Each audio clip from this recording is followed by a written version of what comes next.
Good day, everyone, and welcome to the Cutting Edge Install Podcast brought to you by Omni Cubed, where innovation meets installation and literally everything in between.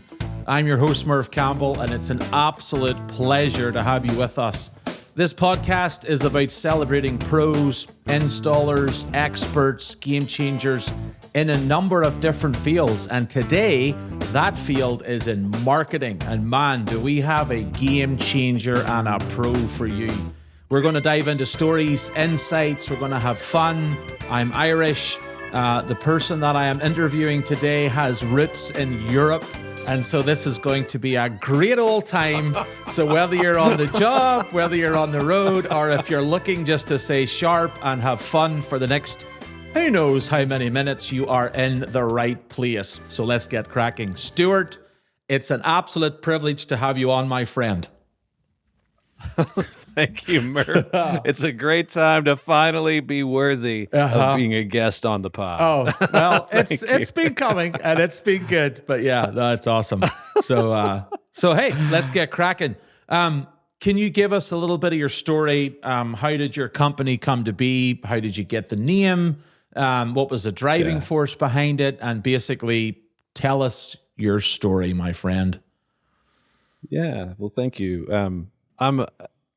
It's always funny kind of recounting the story of how we are where we are.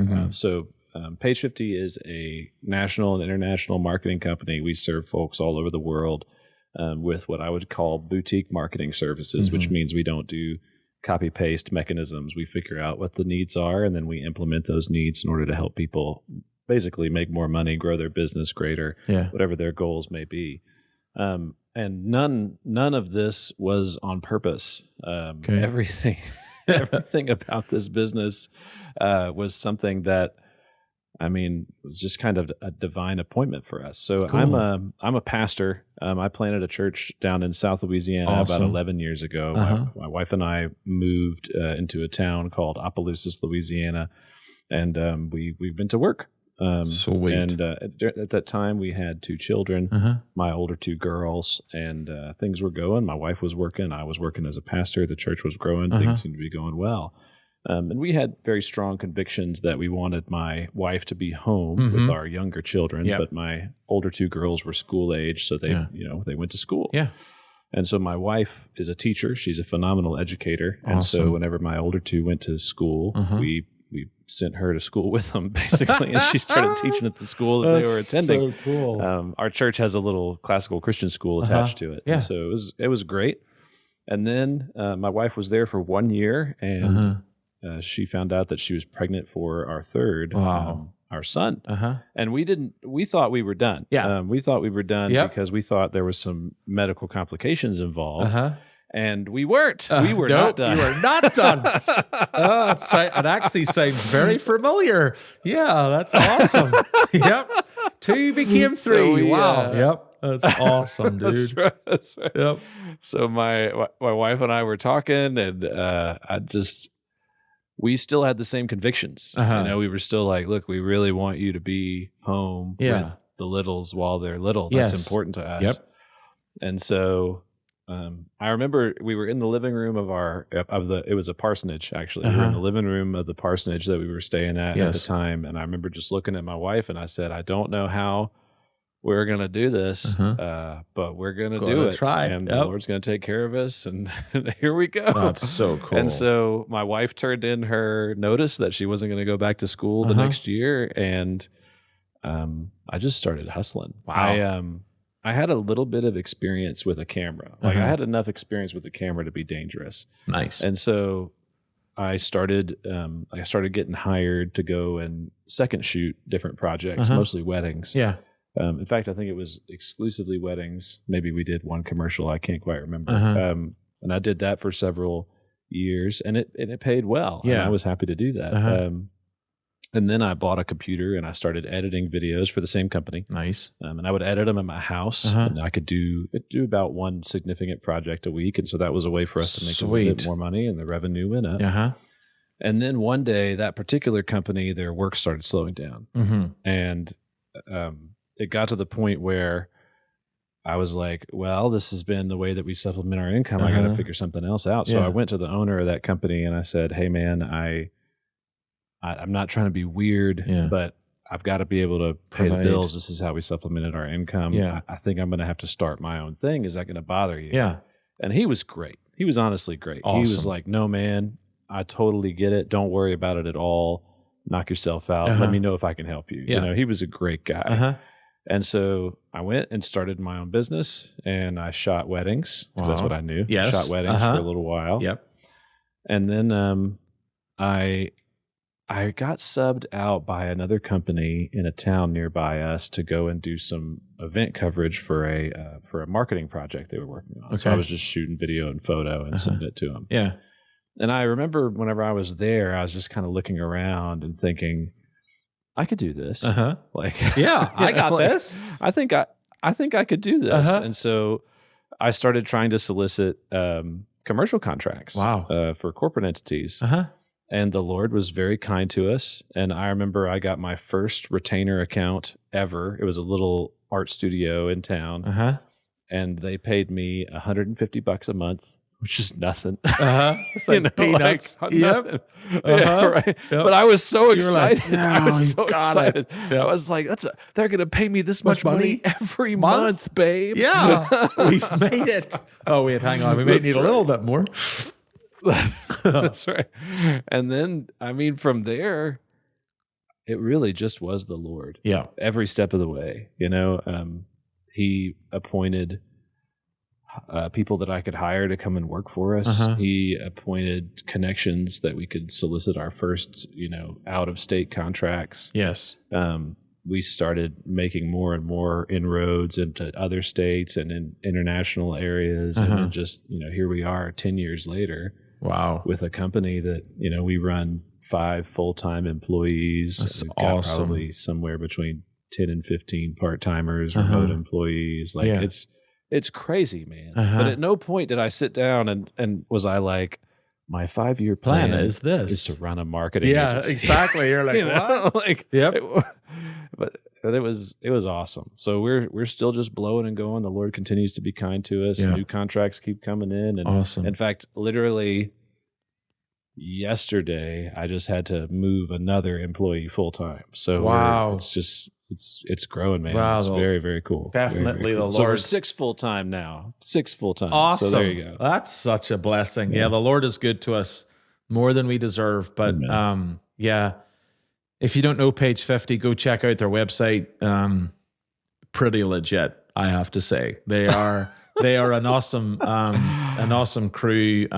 You're treated like family, and they're just a really, really good bunch of people to work with. So, kind of on the marketing front, obviously, we're saying you guys are really good at marketing. There is good, there is obviously bad. What's the difference, in your opinion, between good marketing and bad marketing, especially for, say, like a business they're just trying to get off the ground, they're trying to promote themselves a little bit. What would you say is the difference between the two? Yeah, I would say right now the big differentiator is going to be remembering that marketing requires a human touch. You need to. The way that your business needs to represent itself to the world is not as some cold, sterile product photos, service lists, Venn diagrams. Like it needs to be human. Yeah. One of the mantras that we say around our office all the time, we work in social media. That's just one of the things that we do. But we say social media is social. Yep. So what that means is there's humanity behind it. Exactly. Sometimes people will start businesses and they make this odd assumption that the way that they're going to advertise their business effectively is by only talking about the services that they provide, only talking about the products that they sell. Yeah. When really they have far more that they're actually doing. What are you doing in a business? Yep. You're solving other people's problems, other people's problems, right? So that means that there's humanity there. You need to be able to talk to people as though they're human beings. Yep. Your company should be able to communicate like a human. Yeah. And you need to be able to tell all those stories from from that point forward. Yeah. Like, talk about how you're serving people, tell their stories about how they've been served, and continue to lay that out. That's what I would categorize as a good marketing strategy. Yeah. The mistake that people would make would be to avoid that. Yeah. Bad marketing is, well, I went into ChatGPT and I asked it to write me 20 posts about my business this week, and then I scheduled them, and I got some cool AI images. It's like, you just took the humanity out of it, man. Totally. It needs to be human. Yeah. There's got to be interaction. And not to plug this podcast, but to plug it, going back, if this is your first time listening, but going back over, I would pretty much say all the podcasts that we've done up to this point, that the human aspect, the communication, the interaction, the physical handshake when you do a deal, the picking up the phone and talking with each other is, I would say, a great theme throughout all of it. So go back, listen to them, and pick that up. And if you are a person who's very quick to text, because we live in a day when it's a quick text rather than a phone call, challenge yourself to cut your text in half and call people more. People's voice, their tone, their dialect, all of that is, when you're doing business, is so needed. That's something that my boss, who's a great teacher, taught me at the very beginning. Pick up the phone and talk to people. An email or a text. We've done it in our marriages. We've sent a text, and our wives or our husbands are like, "What did you mean by that? Are you mad at me? What's going on?" And you're like, "No, sweetheart, it was just a text." But that's how it can come across. So the more that someone can hear your dulcet tones, the better it is. And if you've got an Irish accent, hey, you're on till a winner. Yeah. Okay. Moving on. You've worked with businesses across different industries. What's one thing you wish more business owners understood about branding? Oh, man. Okay. So brand, this is one of the things that we get calls for all the time. Somebody's starting a company and they're like, "Hey, would you help me establish my brand?" Yeah. And my next question is, what do you mean when you say that word? Push it back. Yeah. Because they might mean something very different. Yes. A lot of times they mean, well, I need a logo and some colors and a typeface. Yeah. And I'm like, okay, well, we do that. But a brand is actually much, much more than that. A brand is the way that the world perceives you. Yeah. It's your reputation, right? It's the look and feel, sure, but more it's the feeling that people get about you and about your company. So one of the things that I kind of say to people is, you need to have a great product and perform excellent customer service. Yes. If you want to have a good brand, a respectable brand, buying bulk exports from China that are garbage products that aren't going to perform well, you've already lost your brand. Yeah. Unless your brand is just we're to be the cheapest guys on the market, and we know our products break in 6 weeks. Yeah. But we're cheap. Yep, exactly. Yeah. Oh. So I would just say, guard your reputation. Yeah. Think of brand as more of, when people think of me, they think of whatever it is. And for most people, that means you want your services or your products to be excellent, and you want your customer service to be excellent. Yeah, 100%. Yeah, how many times have we called about, let's just say, our internet? We want a different internet, or we have issues with it, and we get a call center in the middle of a different country, and it's hard to understand. You feel like you're basically a number. You're not really taken serious. They push you through. And I know for you guys and for us as well, the person who picks up the phone is our first line of contact with whomever that might be. So that person is, in my opinion, one of the most important persons in a company, because it's make or break. It kind of delves into our next question, when we're in a world where people judge, your company by your website, by Instagram, by your customer service. You as a marketing man, how should a business think about its first impressions today? Should it think about it? Should it put emphasis into it? Or do you just kind of throw it up in the wind and hopefully the chips fall in the right place? Well, so first impressions matter. That's true. And when we first started our company, I did everything. I made the website. I made the logo. I took the pictures. I did the video. I did the social media posts. It was me. Yeah. It was a one-man shop. Yep. Just like I think most small businesses, when they start as one-man shops. Yeah. And so your aesthetic impression is going to be what it is. Yes. But the place where you can't negotiate is your human impression. Yeah. Like how are you going to serve these people well? First impressions are huge deals. Like, don't get me wrong, but you should invest in those accordingly with the budget that you can afford at a particular time. Yeah. I mean, assuming that we're talking about primarily aesthetics here, because I've seen plenty of people make the mistake where in fact, I had a young lady come into my office not too long ago. She was looking for a new brand. As a matter of fact, she was like, yeah, can you help me get my brand and things put away? Yeah. I was like, sure. And we started assessing the situation and we came to a price on it. I was like, look, this looks like it'll cost you about $7,000 or something based on what you want. She was like, okay, great. I'll get you a check and I'll be right back. And then I sat there for a second and I was like, wait, do you have customers yet? Yeah. Yep. Exactly. And she was like, well, no, not yet, but I will eventually. And I was like, oh no, please. You can get that sorted. Please go first. get customers. Yeah. Go get customers and make something on, I don't know, Microsoft Paint or something. Make something and just throw it up and go get you some customers. And then when you've got proof of concept and revenue then come back and talk to me. Yep. Then we'll visit some more. Your first impression of a human being is going to be worth far more than an overextended, beautiful aesthetic brand. Totally. But it does matter. Yeah. It does matter. It does. It does. We're in a day where human interaction is at an all-time low. All we see now is the top of people's heads. And it's something that I know I instill in my kids, you instill in yours, is even manners goes a long way.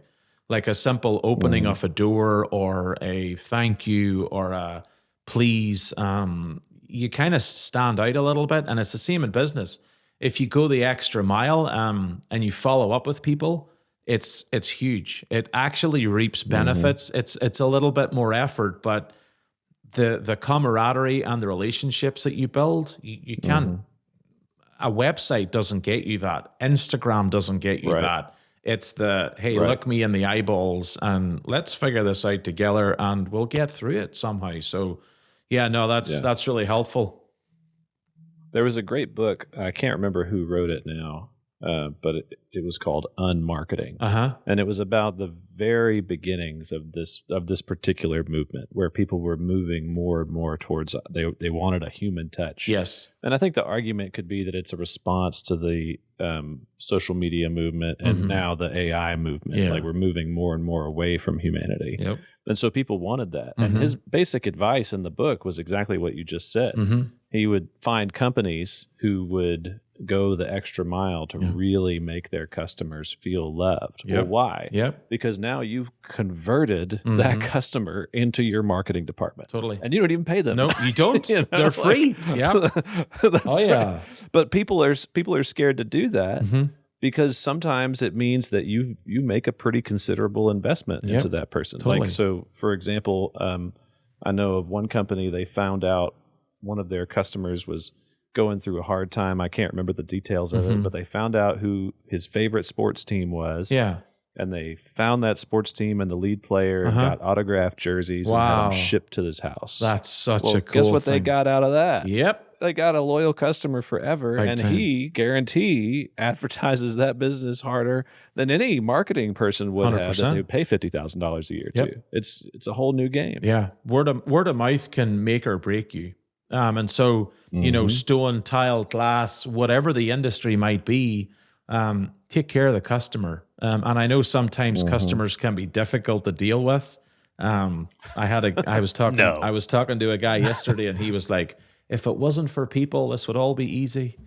But his thing was that even though like just talking to the customer and like giving a point of view, listening to the customer and giving the clear expectations of what can happen was such a blessing. At the end of the day, it was difficult at the beginning, but at the end of it, they were able to get along. But I guarantee you, they were in like a pretty big housing development. That person told the next person who tells the next person, and guess what? One job gets you 4, 5, Yes. 6 jobs. So Yes. important. Yes. Just take the time. Yeah. And I know people get frustrated, and sometimes rightly so, but keep your mouth shut, be patient, and just, yes, dear, what would you like? Let me give you the services that you require. And that can be very difficult, but it does go a really long way. So, one of the things that we see often in our space is this idea of your customer service falling flat. In other words, like you try to grow your business too quickly. Yeah. Okay. And what happens sometimes is that folks now, they lack the bandwidth to be able to really discover what their customer needs are and meet those needs. Yes. And guess what happens as a result of that? Yeah. Negative PR. Now you're going the wrong direction. Yep. Right. Totally. Like, you need to be careful and mindful of that as a business owner. Like, don't try to take the quick road to $1 million, man. No. Take your time, get the right people, and slow and steady. Yeah. You're going to be okay. You'll be fine. It's fun to make a ton of money, sure, but of course, just relax. Just chill. It's going to be all right. Yeah. So There's been a handful of clients in the past that I remember being like, I think we bit off more than we could chew. We moved too soon. Yeah. We moved too soon into this space, and we shouldn't have done that. Just take your time, serve people well, and you'll be glad that you did. My mom would always tell me, patience is a virtue, possess it if you can. And we need to be a patient people. We live in a day when everything's got to be instant. It's like, we have our phones. Well, guess what? The iPhone 17 just dropped, and everyone's scrambling because, well, it's got a better camera and it's faster. And you're like, but it still takes a picture and makes a call and a text, but it's faster. Okay, cool. I don't know how many milliseconds it's faster, but sure, if you want to fork out $2,000 for it, be my guest. But that's the mindset where, like my boss, fast is slow and slow is fast. And that has put me in really good stead throughout my time, even here at Omni Cubed, where like learning and growing.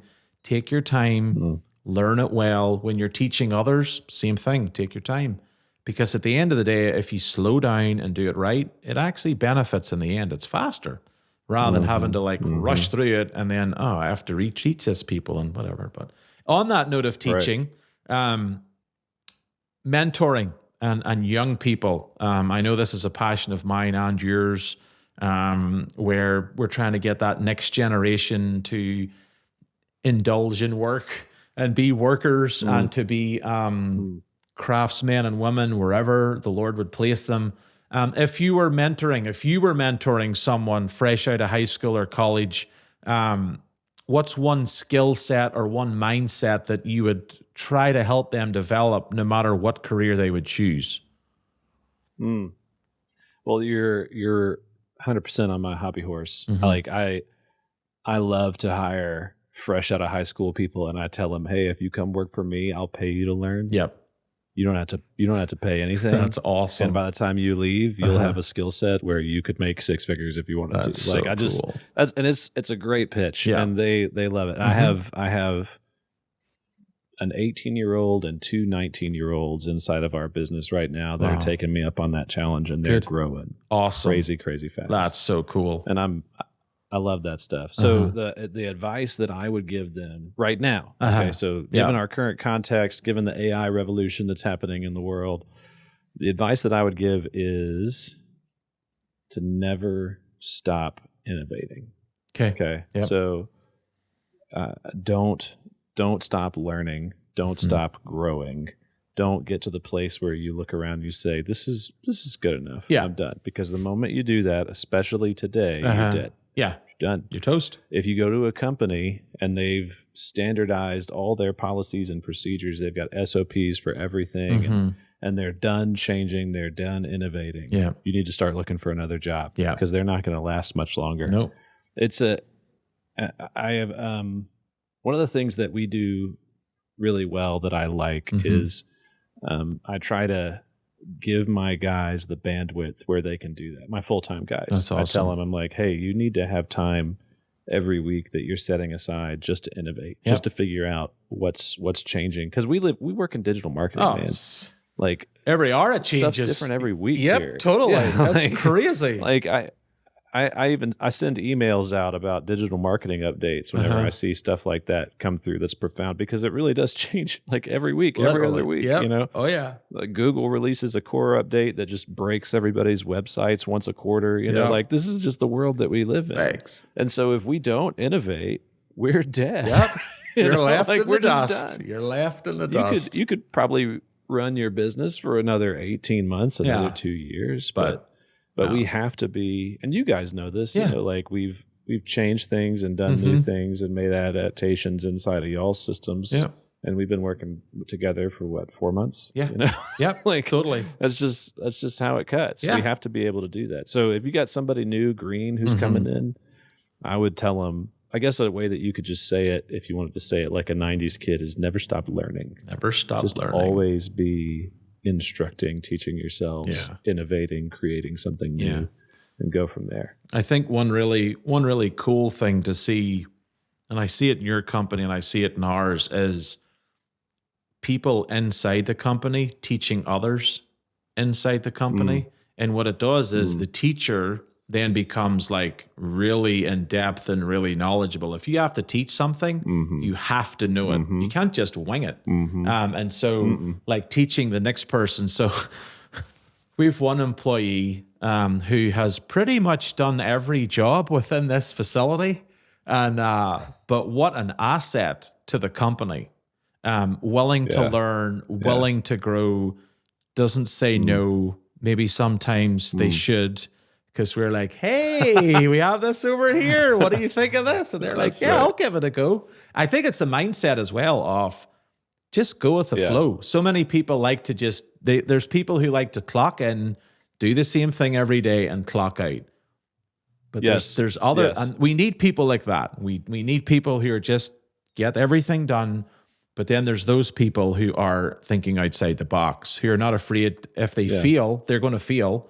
And they're not afraid of the ramifications of it. We all feel. We feel every day. But in business, taking that sometimes jump and that leap of faith sometimes is like, do it. Try it. What's the worst that can happen? It doesn't work. Well, we'll tweak it and go a different direction.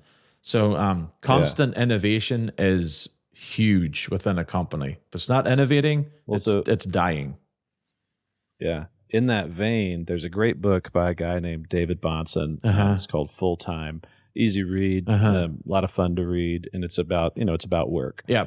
And one of the things that he says in that book, I think it's in that book, one of the things that he says is don't ask for more money. Don't ask for a raise, in other words. Don't ask for more money. Ask for more responsibility. Wow. Because if you're just coming along and saying, I need to get paid more, I need to get paid more, I need to get paid more, what you actually need to do is make yourself indispensable to that company. Totally. Make yourself to the point where that business looks at you and says, we can't do it without him. Can't work without you. Yep. That's exactly right. Yeah. Get it? You have to, if you think that way, one of the things that we say in our office a lot is money follows fruit. If you think that way, there you go. Then more money comes. Yeah. You know, you're going to get a raise. Exactly. If you become indispensable, they're going to find a way to keep you. Totally. But if you only go around and say, oh man, I need a raise because of X, Y, Z. No. Make yourself indispensable. Yeah. Ask for more responsibility. Totally. Sweet. Well, you heard it here first. Go and do it. Moving on. What's a marketing trend right now that you're totally on board with, and what's one that you're like, that is so overhyped, move on? Oh, man. Okay, so one of my favorite things to do right now is businesses that don't have basic discoverability systems on their website. I like to go in and fix those things first. So like, for example, if you are a e-commerce provider, okay, a lot of folks don't know that you can go in and turn on a program called, or turn on a connection called Google Merchant Center and get all your e-commerce products listed through Google so that they're now searchable and indexable. And you can also do that, little known fact, you can also do that with digital products. In fact, we have a client who sells specifically, they only sell digital products. I think it's like books and audiobooks and things like that. Yes. They had 19,000 product listings. Oh, Okay. 19,000. Wow. And they didn't have a single one of them indexed inside of Merchant Center. Oh, and so boy. we went in and, swung the pickaxe and, but actually what we did was we built an AI automation. Awesome. And we told them we were going to do this. We were like, hey, we're going to build a robot to do this for you. Yeah. And we're going to turn it on and it's going to run for a couple of days and then you should be done. Now we had to do a lot of customizations with their products and the listings and how it was going to work. But sure enough, we got their products listed and guess what happened? The floodgates open. Yeah. That's awesome. That's just how it goes. That's just how it goes. So that's probably one of my favorite things to do with people right now is to just go in and assess things like that, like with an e-commerce target, find the low hanging fruit and then give them some opportunity to push for it. Yeah. One of the things that I'm moving away from more and more right now is putting a ton of emphasis on professional pages, like inside of Facebook or inside of Instagram or LinkedIn. Yeah. So other people might refer to these as brand pages. I still think that the brand pages should be kept alive. I still think you should put stuff on them. I still think they should be active and there's a way to do it correct and there's a way to do it very wrong. Yes. But the success that you could have on a branded page 5 years ago is just you're not getting the same ROI anymore. Yeah. And so folks come up to me often and they're like, man, I got to get better at social media. One of the things that I like to ask them first is why? Why? Yeah. Why do you think that you'll get more customers through there? Why do you think you're going to get more customers through there? Because most of the time they won't actually. Yeah. Folks are going to find you on social media. They're going to find your website. Yeah. They're going to find you on Google. The thing that they're verifying is, are you a real business or not? Yeah. Are you legit? They're not really going to discover you organically through those platforms right now. They'll discover you through search engines. They'll discover you through your website. They're not going to discover you through social media platforms. Not as actively as they did 5 to 10 years ago. Correct. Yeah. Agree. Absolutely. For trades. Oh, one more. Can I give one more for free? Well, one more for free. Let me think. Yeah, go ahead. Okay. I love free advice. So the last one is this: owned media is back. So owned media, like what we're doing right now, like podcast formats, email subs, like email lists. Yes, those are big right now. And so I would advise people, hey, if you don't have an email list, if you don't have some type of content that you're creating on a weekly or fortnightly basis that you can distribute to your people who might be interested in your services, you should get to work, because that's big right now. Yeah. Very, very effective. So awesome. I would advise that for sure. Yep. That's why we're doing this podcast. Whoa. Yeah. Let's go. Let's go. They're a lot of fun. The Irish like to jibber jabber. We have the gift of the gab. I didn't kiss the Blarney Stone, but a relative of mine must have, because that was given to me. But what I really enjoy about these podcasts are you learn more about individuals and you learn more about companies, but you also learn stuff that you can take for yourself. So if you're listening, like the things that we talk about on here, try to drop those into your company, into your lifestyle, into like all of those. And some of them, it's like pistachio nuts. You never eat the shell. You always eat what's inside and you spit the rest out. Do that. Some people do it with sunflower seeds. I'm not a sunflower seed fan. I like pistachio nuts, hence the reference. But do that. Like take these nuggets. So like for me, training young people, take that information and run with it. If you want any more help on these things, I know Stuart, myself, email us. Like we're here to help people. That's one thing that I'm very passionate about. This man's very passionate about. This next generation. So if you're a business owner going, where do I even start? How do I do it? You have resources. You have us too. There's other people that we can point you in the right direction. You're not alone, is what I'm trying to say. Because we are in a vacuum of employment right now that we have to try to fill and encourage our young people into these things. So just these podcasts, I hope they're enjoyable and fun and you laugh and whatever else, but they also are a good tool to, take that jigsaw piece and put it in your own business and be like, okay, I can take X, Y, and Z. Let's see if we can run with that and then go with it. So yeah. So moving on, so I don't bore you all to death and you all fall asleep. For trades specifically, so installers, fabricators, we'll even throw in shop owners. If you could give them one simple marketing tool today, if they've gotten this far in the podcast, to take away with them and implement, what would it be? I would say get your story straight. Okay. Why do you do what you do? Okay. What's the big motivator behind it? Okay. Figure that out and then get good at articulating it to people. Hey, look, we're here because we want to serve people well. Yeah. Hey, we're here because we're trying to be the best at granite installations in our county, in our whole state. We're here because figure out what it is that's special about you. Figure out what your story is, and then just figure out and then say it. Okay. Tell it. Yeah. Practice. One of the things that we talked about often was you need to have an elevator speech and a stump speech ready to go whenever somebody asks you, what your business is, why you do what you do. Yes. An elevator speech is like, I can say everything I need to say in 15 seconds. Okay. That's an elevator speech. A stump speech is, it looks like I might have a couple of minutes here so I can get a little bit longer. Okay. But you, as a business owner or as a salesperson or as a customer service rep or whatever, you should have that cold. Yep. You should have that cold.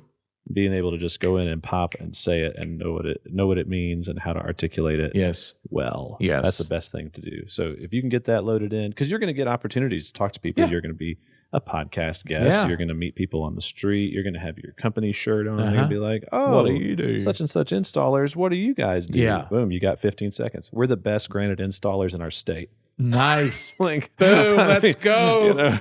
Now awesome. You got somebody's attention. Oh, really? Wow. What do you mean you're the best ones? I mean, I go to every trade show and we're better than them. Yeah. Exactly. Just go for it. Yeah. Go for it and go strong. So figure it out. Stump speech is good. Elevator speech is good. Have them in your pocket. Know them cold and go. Good. There you are. You heard it. Get them written out.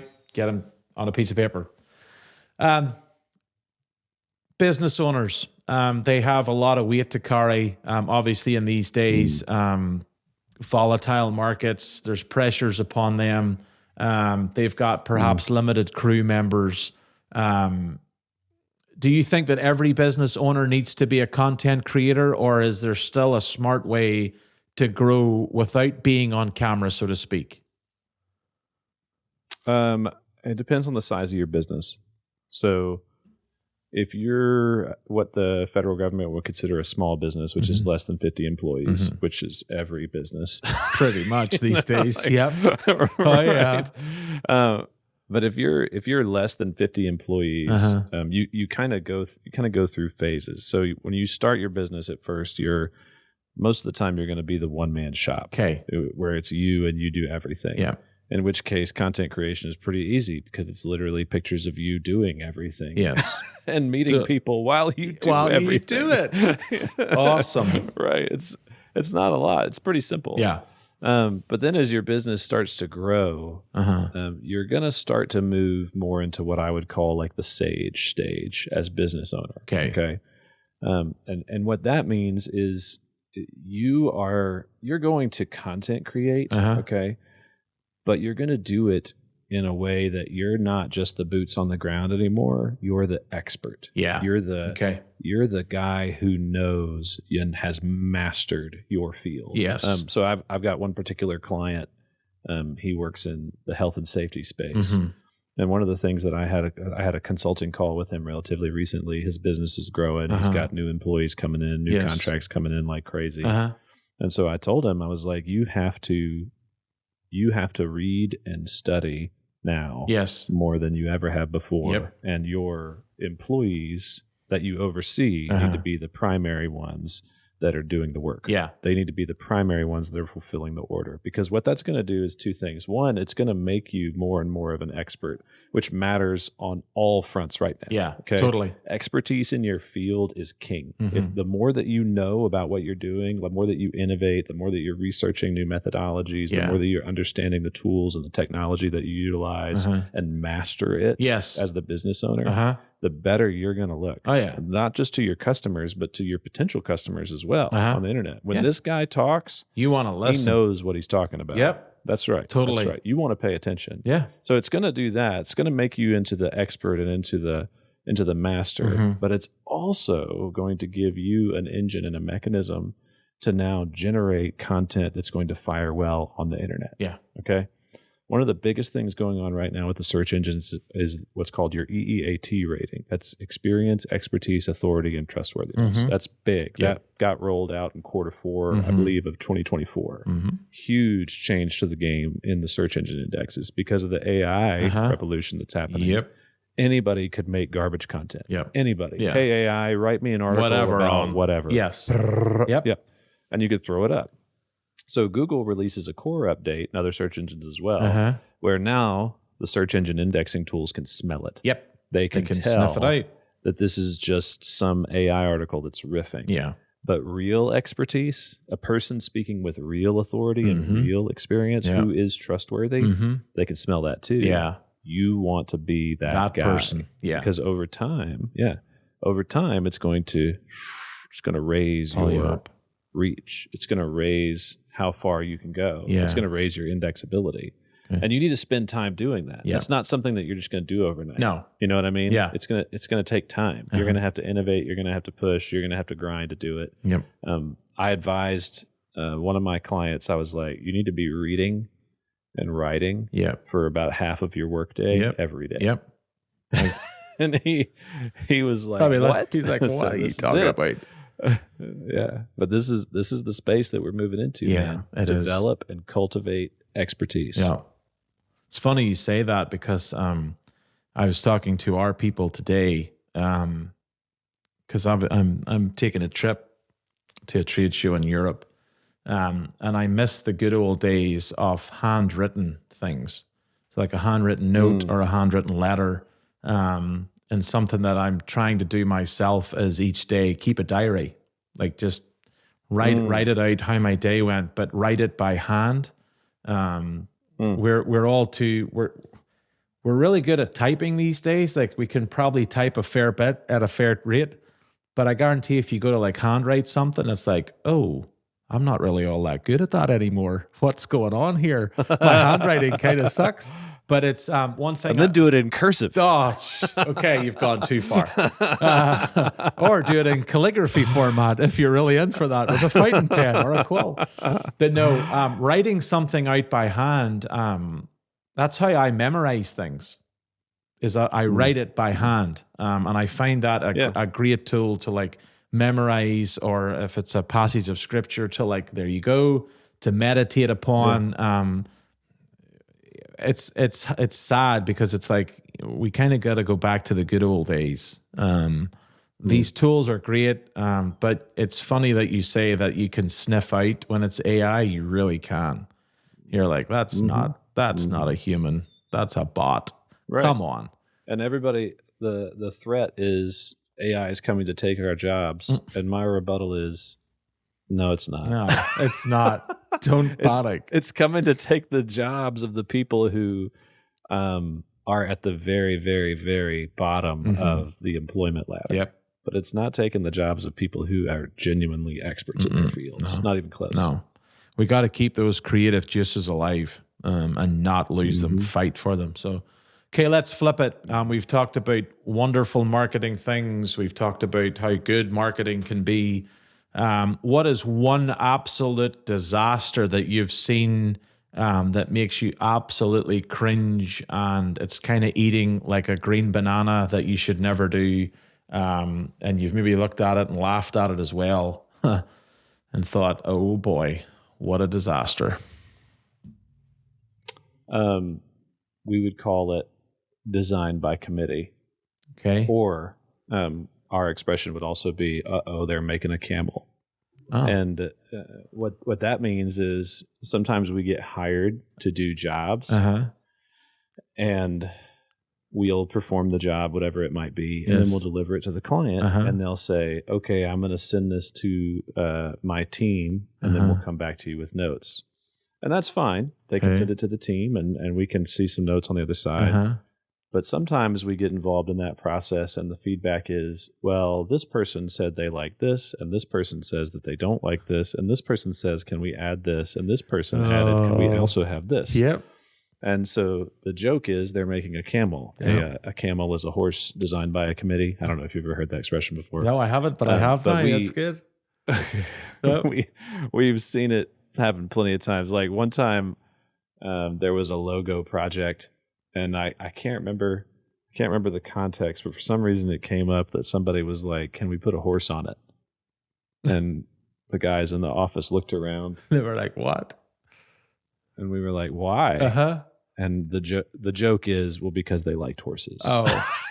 That happens. That's real. It's so That's does. real for people. Oh, it so does. It so does. Yeah. So you just don't design by committee. No. Don't make a camel. Yeah. That would be the way that I would advise a camel. Good stuff. A little bit about you. I've gotten to know you fairly well, but when you're not marketing guru and the Yoda and all things marketing, what helps Stuart to recharge, to reset? What's fun in your world? Being with my family. Boom. Like, that puts gas in my tank harder than anything else does. Yeah. I'll go home like the Lord's Day on Sunday, man. Like we make a point to lay low and we don't do much. My wife and I go take a nap. Nice. We take the kids down to the pool. We go swim. Awesome. We have this thing that we do called Sunday Sundays, where on Sunday we go get ice cream. And the kids all love it. They're like, Sunday Sundays. Yep. Like they're excited about those kind of things. It's just that's my sweet spot, man. Awesome. That's why, like most recently, when I came up to visit you guys, I had my daughter with me. Yeah. I want to be with my family as much as I possibly can be. We're working to train in a high degree of family culture into our household. Yeah. And we're helping raise our kids kind of in that mindset. Hey, we're Amidons. Yeah. We're building something together. Yeah. And we're here to do this thing. And totally. It's really exciting to see it happen. That's awesome. But that's really, if I've got opportunity to have downtime, that downtime for me is with the family, be with my kids. Yep, 100%. Be with my wife. Yeah, let's go. That's how you recharge my batteries. Yep. Likewise, yeah. Being with family is it's vitally important. It's a real blessing to have a family that you want to go home to at night. But it takes work. It takes effort. These things just don't happen. And so, we're quite similar. Kind of wrapping this all up. He's got a better beard than I do. But that's okay. I'm growing mine. I'm just but a little boy. If Page50, final question, if Page50 had a sort of mission statement for people, what would you want them to walk away with after working with you? After working with us? Yep. What would I want them to walk away with after working with us? I would want them to think about their business as two things. So can I say two? Let me say two. Yeah. I'd want them to be able to think about their business as two things. One, Andrew Crapuchet said this. He's a business owner up in Moscow, Idaho, and I think he's right over the target. He says, business is serving others at scale. Okay. I would want them to know and remember that after working with us. I would want them to feel served, and I would want them to have a paradigm shift in their mind. Yes. Where they would look at their business as an opportunity to serve others en masse. Awesome. Okay. Yeah. So that would be the first one. And the second one would be, I would want them to look at their business as a mechanism of leaving a legacy. Yeah. Of being able to build something bigger than they are. So we've been in business for almost a decade now, and the Lord has turned this into a mechanism where I've got 15 to 20 families that are just in the employee space that are blessed by what we do here. Now they have opportunity and capacity to do more for others than they could have before this existed. Yeah. They have an opportunity to leave a legacy that they couldn't have left before. Yeah.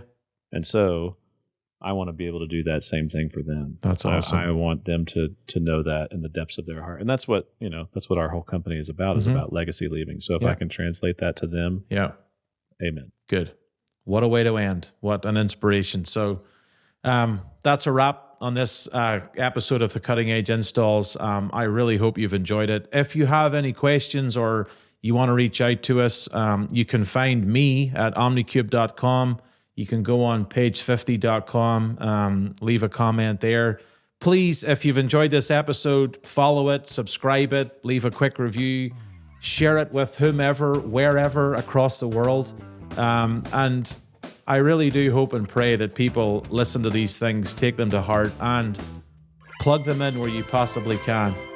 Thank you for listening, for watching, whoever you may be. And until I see you again, take care, God bless, and cheerio. Bye-bye.